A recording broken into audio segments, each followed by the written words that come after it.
ஆண்டவர் இரட்சகருமாக இயேசுவின் இனிதான நாமத்தினால் உங்களை வாழ்த்துகிறேன். இந்த நாள் நம்முடைய ஆவிக்குரிய சிந்தனைக்காக பிலிப்பியருக்கு எழுதின நிருபம் 4ஆம் அதிகாரம் 4ஆம் வசனத்தை வாசிக்கிறேன். கர்த்தருக்குள் எப்பொழுதும் சந்தோஷமாயிருங்கள், சந்தோஷமாயிருங்கள் என்று மறுபடியும் சொல்லுகிறார்.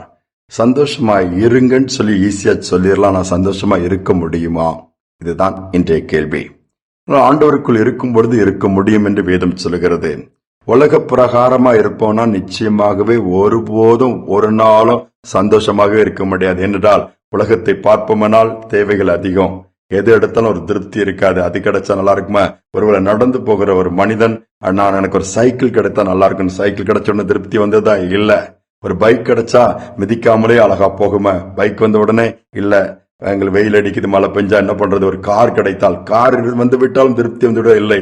குறிப்பிட்ட ஒரு பிராண்டட் கார் வேணும், இப்படிப்பட்ட ஒரு பெரிய கார் வேணும். வாண்ட்ஸ் ஆர் அன்லிமிட்டட் சொல்லுவாங்க. தேவைகள் எல்லையற்றவள் போயிட்டே இருக்கும், சந்தோஷத்தை பார்க்க முடியாது. ஒன்னு இருந்தா ஒன்னு இல்லைன்னு புலம்பல் தான் இருக்கும். ஆனால் கர்த்தருக்குள் எப்பொழுதும் சந்தோஷமா இருங்கள். ஆண்டவருக்குள்ள இருக்கிற ஒரு வாழ்க்கை தான் ஆண்டவர் விரும்புறாரு. கிறிஸ்துவுக்குள் இருக்கிறவன் புது சிருஷ்டியா மாறிடுது, அவனுடைய சிந்தை மாறிடுது, அவனுடைய இருதயத்தின் நினைவுகள் மாறிடுது. அவன் சொல்ல, இம்மைக்குரியவன் நான் அல்ல, இம்மைக்குள்ள எது வந்தாலும் பாதிக்காது, போனாலும் பாதிக்காது. இதுதான் சந்தோஷமா இருக்கிறது போதும் என்கிற ஒரு மனநிலை வந்துவிடும். ஒவ்வொரு சூழ்நிலை பார்ப்பான்.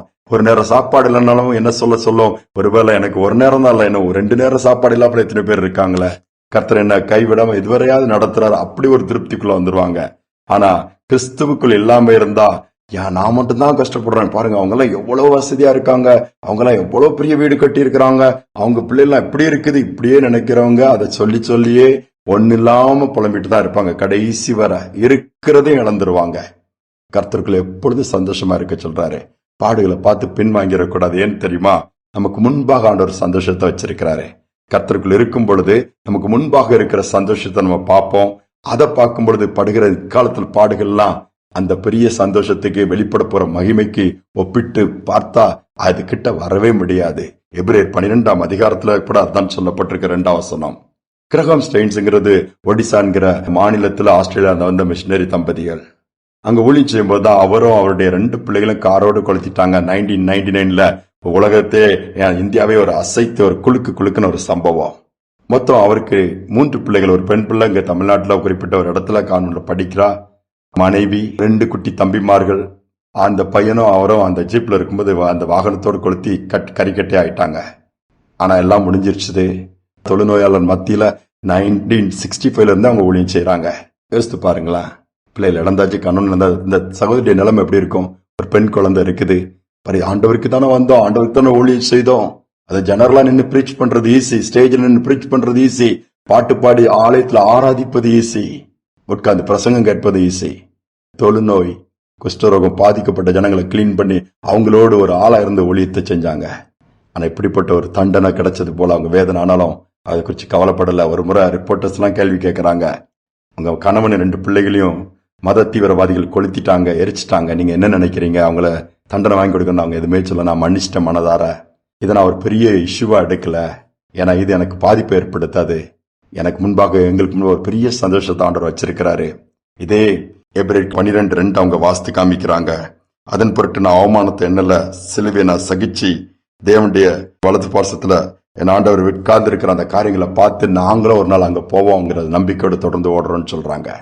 முன்பாக வைக்கப்பட்ட ஒரு சந்தோஷம் நமக்கு இருக்குது. அதை பார்க்கும்போது எப்போதும் சந்தோஷமாக இருக்க முடியும். பின்பாக நடக்கிற காரியங்களோ இடையில் நடக்கிற காரியங்களை குறித்து கவலைப்பட மாட்டோம். இன்னைக்கு ஒருவேளை கண்களுக்கு அவையில் மறைக்கப்பட்டிருக்கும், ஆண்டோட கேட்ப எங்களுக்கு முன்பாக நீர் ஆயத்தம் பண்ணி அந்த சந்தோஷத்தை நாங்கள் பார்க்கும்படியா செய்யுங்கன்னு சொன்னா, நம்முடைய விசுவாச கண்கள் பார்க்குமானால் இந்த விசுவாச போராட்டத்துல நிலைத்து நிற்போம், பின்வாங்க மாட்டோம், சந்தோஷமாகவே இருப்போம். எது இருக்குதோ இல்லையோ ஏசு இருக்கிறான்னு சொல்லுவோம். எது இருக்குதோ இல்லையோ எங்களுக்காக ஜீவனை கொடுத்து உயிர் தந்த ஏசு இருக்க, அவர் பார்த்துக் கொள்வார் சொல்லுவோம். நிச்சயமாகவே அவர் பார்த்துக் கொள்வார். ஜெபிப்போம். அன்பின் தகப்பனே, இவ்வளவு பாடுகள், இழப்புகள், போராட்டம் நிறைந்த நாட்கள் தான், ஆனாலும் நீர் எங்கள் முன்பாக ஒரு பெரிய சந்தோஷத்தை ஏற்படுத்தி வச்சிருக்கிறீங்கப்பா. அது எஜமானுடைய சந்தோஷம்ப்பா. அதை நாங்க பார்க்கும் பொழுது இந்த பூமிக்குரிய பாடுகள் ஒண்ணுமே இல்ல, இந்த பூமிக்குள்ள கடந்து வருகிற நெருக்கங்கள் ஒண்ணுமே இல்லப்பா. விரோதம் எழும்புகிற காரியங்கள் அல்லது எங்களை விட்டு கடந்து போன காரியங்கள், பெற்றுக்கொள்ள முடியாம இழந்த நன்மைகளை குறிச்சு நாங்கள் புலம்ப வேண்டியது இல்லை. அதோட மேலான நித்தியமான நிலையான ஒரு சந்தோஷத்தை வச்சிருக்கிறீங்க. அதை நினைச்சு நாங்க பூமியில சந்தோஷமா இருக்கக்கூடிய பாக்கியத்தை கொடுப்பதற்காக ஸ்தோத்திரம். ஒருவரோட சந்தோஷம் இல்லாம, நிம்மதி இல்லாம, மகிழ்ச்சி இல்லாம துக்கத்தோடு இருக்கிற பிள்ளைகள் அந்த துக்கத்தை இன்று களைந்து போட்டு நான் கர்த்தருக்குள்ள சந்தோஷமா இருப்பேன். அத்திமரம் துளிர் விடாமல் போனாலும் சரி, திராட்சை செடிகள் பலனற்று போனாலும் சரி, வேலை இருக்குதோ இல்லையோ, திருமணம் ஆகுதோ இல்லையோ, குழந்தை பாக்கியம் இருக்குதோ இல்லையோ, என் வாழ்க்கையில நன்மை உண்டாகுதோ இல்லையோ, இயேசு இருக்கிறார், இம்மையில நான் சந்தோஷமா இருப்பேன், மறுமையில அவரோட சந்தோஷமா இருப்பேன்ட்டு அறிக்கை செய்து முன்னேறிச்சல உதவி செய்யும். எங்களை தாழ்த்தி ஒப்புக் கொடுக்கிறோம். துதிகனமை நமக்கு செலுத்துகிறோம். இயேசுவின் நாமத்தில் பிதாவே, ஆமேன், ஆமேன். இம்மையில இயேசு இருக்கிறாரே, மறுமையில அவரோடு கூட நாம இருக்க போறோம்.